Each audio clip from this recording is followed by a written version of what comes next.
Injury জর্জরিত দল নিয়ে চ্যাম্পিয়ন্স লিগের প্রথম লেগে দারুণ ঝলক দেখিয়েছে রিয়াল মাদ্রিদ। ঘরের মাঠে অধিনায়ক ভালভার্দের হ্যাটট্রিকে ম্যান সিটিকে ৩-০ গোলে হারিয়েছিল লস ব্লাঙ্কোরা। তবে দ্বিতীয় লেগের আগে বড় স্বস্তিতে রিয়াল মাদ্রিদ শিবির। ইনজুরি কাটিয়ে অবশেষে দলে ফিরছেন জুড বেলিংহ্যাম ও কিলিয়ান এমবাপে।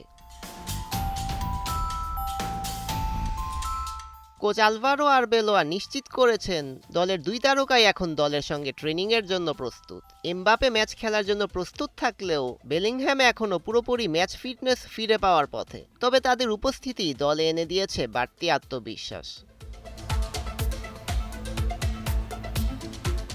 বাঁ হাঁটুর চোট থেকে সেরে উঠেই অনুশীলনে ফিরেছেন এমবাপে, যে কারণে সাম্প্রতিক ম্যাচগুলোতে দেখা যায়নি তাকে। অন্যদিকে বাম পায়ের হ্যামস্ট্রিং কাটানো বেলিংহ্যাম পুনর্বাসন শেষে ফিরেছেন দলে।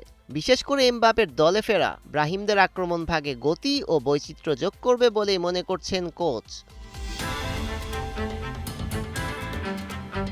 তবে একাদশ নির্বাচন নিয়ে কোনো আপোষ করতে রাজি নন আরবেলোয়া। তার বার্তা স্পষ্ট, নাম নয় পারফরমেন্স দিয়েই করে নিতে হবে জায়গা। ভালভার্দে, ভিনিসিয়াস ও চুয়ামিনির মতো ফুটবলাররা নিজেদের পারফরমেন্স দিয়েই দলে জায়গা নিশ্চিত করেছেন। পাশাপাশি একাডেমির তরুণরাও দারুণ সম্ভাবনার জানান দিচ্ছে। ওইদিকে সিটির বিপক্ষে সবচেয়ে বড় চ্যালেঞ্জ হতে পারে আর্লিং হাল্যান্ডকে থামানো।